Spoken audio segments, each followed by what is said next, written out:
Hello नमस्कार दोस्तों, स्वागत है आपके अपने यूट्यूब चैनल मेहरा क्लासेस में। और काफ़ी टाइम के बाद जब भर्तियां होती है तो नियम में कुछ ना कुछ बदलाव होते रहते हैं। ऐसा ही कुछ एमपी असिस्टेंट प्रोफेसर की भर्ती में देखने को मिल रहा है।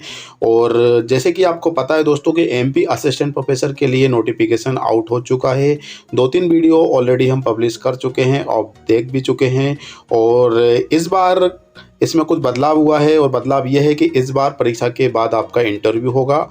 और ऑफलाइन एग्ज़ाम तो पहले भी हुआ था और इस बार भी आपका ऑफलाइन एग्ज़ाम ही होगा।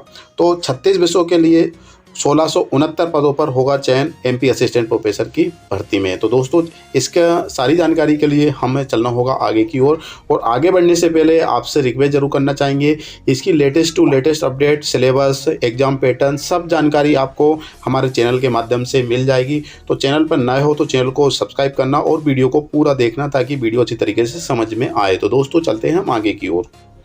तो दोस्तों, जैसे ही एमपी असिस्टेंट प्रोफेसर के लिए नोटिफिकेशन आउट हुआ तो सारे चैनल पर इसके रिगार्डिंग वीडियो पब्लिश हो रही है। और ख़ास बात यह दोस्तों कि न्यूज़ जो पेपर आते हैं उसमें भी इसका रिगार्डिंग न्यूज़ आ रही है। और यहाँ पर हम देख सकते हैं दोस्तों कि भोपाल 1 जनवरी 2023 मतलब आज की डेट है। और दैनिक भास्कर के पेपर में भी ऐसा ही कुछ आया है। असिस्टेंट प्रोफेसर भर्ती 36 विषयों के लिए 1669 पदों पर होगा चयन। और अंग्रेजी के लिए सबसे ज़्यादा 200 वैकेंसी, इस बार परीक्षा के बाद इंटरव्यू भी होगा।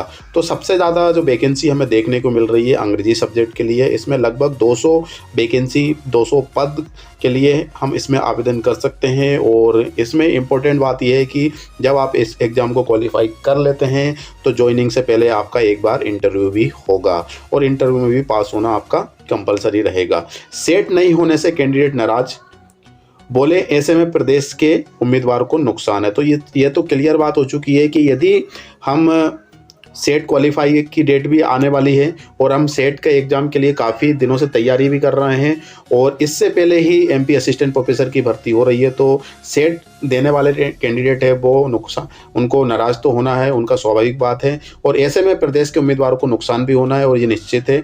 उच्च शिक्षा विभाग के सरकारी कॉलेजों में 36 विषयों के असिस्टेंट प्रोफेसर की 1669 पदों पर भर्ती की जाएगी। सबसे ज़्यादा 200 पद अंग्रेजी विषयों में है। इस बार उम्मीदवार को असिस्टेंट प्रोफेसर बनने के लिए इंटरव्यू से भी गुजरना होगा। तो इस बार कुछ नियम में बदलाव हुए हैं। हो सकता है कि उस बार भी हुआ हो, लेकिन इस बार क्योंकि काफ़ी टाइम हो चुका है और इस बार भी बताया गया है कि इंटरव्यू भी गुजरना होगा। पिछली बार प्रतियोगी परीक्षा के आधार पर ही भर्ती की गई थी, जहाँ पे आप देख सकते हैं कि सिर्फ ओनली एग्जाम के आधार पर ही भर्ती की गई थी। इस बार उम्मीदवार का अंतिम चयन प्रतियोगिता परीक्षा और इंटरव्यू में मिले अंकों के आधार पर होगा। वहीं पीएससी द्वारा मांगी गई क्वालिफिकेशन आवेदन की आखिरी तारीख तक होनी चाहिए। अभी तक पीएससी ने स्टेट एलिजिबिलिटी टेस्ट का नोटिफिकेशन जारी किया है। इससे पहले भर्ती निकालने का विरोध भी शुरू हो गया है। ऐसे में उम्मीदवार पीजी के साथ जिनके पास यूजीसी, नेट या फिर पीएचडी की क्वालिफिकेशन नहीं है, वे सेट का इंतजार कर रहे थे। उम्मीदवार का कहना है कि ये भर्ती 5 साल बाद आई है। सेट नहीं होने से प्रदेश के उम्मीदवार को नुकसान होगा, इसलिए पहले सेट हो और इसका रिजल्ट आने तक आवेदन जमा कराएं।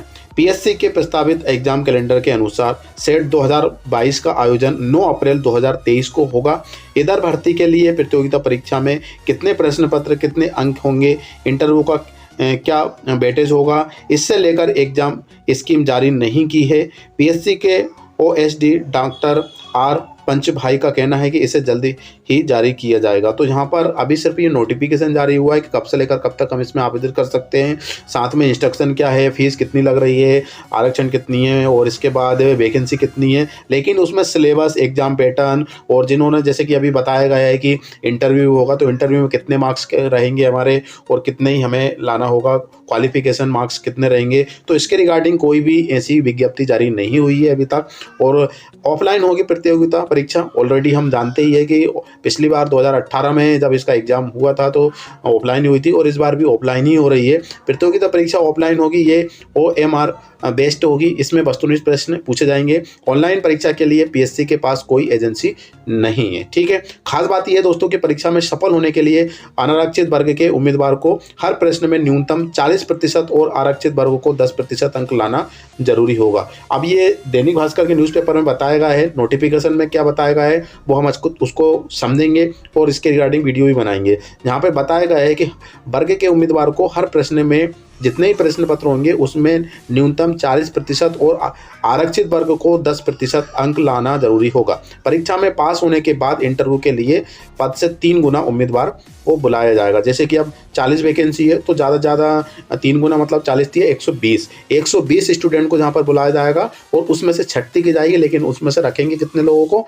ओनली 40 कैंडिडेट को, और बाकी जो 80 बचे हैं उनको टर्मिनल बाहर कर दिया जाएगा और या फिर उनको वेटिंग लिस्ट में शामिल किया जाएगा। इंटरव्यू में अनुपस्थित रहने वाले उम्मीदवार का चयन के लिए अपात्र माना जाएगा। OBC आरक्षण के विवाद के कारण कुल पदों में 87% को मुख्य भाग मानकर इन पदों पर भर्ती की जाएगी। अधिकतम आयु सीमा में 3 वर्ष की छूट होगी। तो इसमें 40 वर्ष दिया गया है और 3 वर्ष की एक्स्ट्रा छूट मिल जाएगी तो 43 ईयर्स हो जाएंगे। मतलब आप 43 साल तक इसमें आवेदन कर सकते हैं। किस कैटेगरी के लिए? आरक्षण कैटेगरी के लिए। असिस्टेंट प्रोफेसर के लिए सभी विषयों के श्रेणीवार पद जो दिए गए, आरक्षित के लिए 554, SC कैटेगरी के लिए 153, ST के लिए 643, OBC के लिए 242, EWS के लिए 77 के लिए। अब इसमें यहाँ पे और थोड़ा सा समझ लेते हैं। आवेदन की टाइमलाइन 17 विषयों में सिर्फ 1 से 8 पद, 17 विषयों में सिर्फ 1 से 8 पद है और 36 विषय के लिए आवेदन निकले हैं तो 17 विषयों में सिर्फ 1 से लेकर 8 पद ही है, मतलब इतने कम। अब ये तो ये कह सकते हैं दोस्तों कि 2 चरण में इसकी भर्ती होने को है। पहले चरण जो अभी स्टार्ट हो रहा है और दूसरा चरण इसके रिजल्ट आने के बाद होगा, है ना।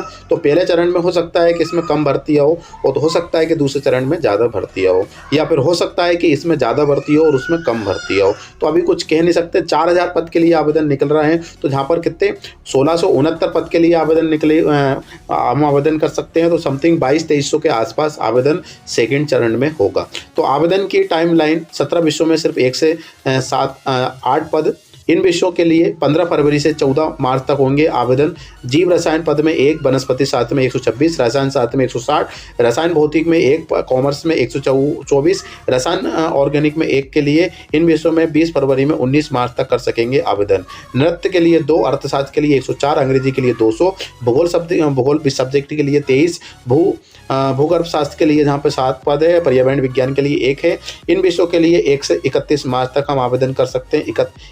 1 से लेकर 31 मार्च 2023 तक आवेदन। हिंदी 116 और इतिहास 77, गृह विज्ञान 42 और इसके बाद विद्यालय में देख सकते हैं 29 है और मराठी के लिए 4 है, गणित के लिए 124 है और इसके बाद यहाँ पे हम देख सकते हैं इन विषयों के लिए 15 मार्च से लेकर 14 अप्रैल तक हम इसमें आवेदन कर सकते हैं। सैन्य विज्ञान, अब इसके जो परीक्षा है सेट की वो 9 अप्रैल को होना है। अब तो जहाँ पर आवेदन एंड होने पे आ रहे हैं तो सेट की जो तैयारी कर रहे हैं या फिर जिनका सेट क्लियर नहीं है तो उनका वो भारी से भारी नुकसान होगा। अब यदि वो याचिका दायर करते हैं तो इसकी डेट पोस्टपोन कर सकते हैं, क्योंकि सेट एग्ज़ाम का रिजल्ट आने के बाद ये भर्ती होती है। तो जो अभी काफ़ी दिनों से तैयारी कर रहे हैं, 5 साल के बाद ये भर्ती आ रही है तो इसको काफ़ी ज़्यादा कैंडिडेट इसमें शामिल हो सकते हैं। अब विभाग क्या करना चाहती है वो तो विभाग के ऊपर ही डिपेंड करता है। तो जहाँ पे इस तरीके से यहाँ पे अलग अलग तरीके से आवेदन कर सकते हैं और ये हमारे लिए एक जो सेट एग्ज़ाम की जो तैयारी कर रहे हैं उनके लिए बस यही कह सकते हैं कि यदि वो याचिका दायर करते हैं या फिर बार बार वहाँ पे कॉल करते हैं या फिर वो ऑब्जेक्शन उठाते हैं तो ये बिल्कुल इसकी जो डेट है पोस्टपोन हो सकती है। और यदि पोस्टपोन नहीं होती है तो इसी डेट पर यदि भर्तियाँ होती है तो काफ़ी कैंडिडेट है जो कि इसमें शामिल नहीं हो पाएंगे और शामिल नहीं हो पाएंगे तो जिनका नेट सेट PhD क्लियर है उनको मौका मिल सकता है और यदि डेट बढ़ती है तो उनके लिए फिर कंपटीशन भी बढ़ सकता है। तो ये दोनों के तरीके से है यहाँ पर और इस तरीके से यहाँ पर भर्ती होगी। तो आज के लिए दोस्तों तो बस इतना ही। फिर से मिलेंगे कुछ नई अपडेट के साथ। इसका हाँ सिलेबस आपको ज़रूर मिल जाएगा सिलेबस हम बना रहे हैं और इसके रिगार्डिंग पूरा शेड्यूल बन के तैयार हो चुका है। एक एक सब्जेक्ट वाइज हम इसको सिलेबस भी आप तक प्रोवाइड कराएंगे। तो जब उसके लिए थोड़ा सा वेट कीजिए, और जब तक के लिए दोस्तों आप वेट कीजिए। मिलते हैं एक नए नोटिफिकेशन के साथ, वीडियो के साथ। जब तक के लिए जय हिंद, जय भारत।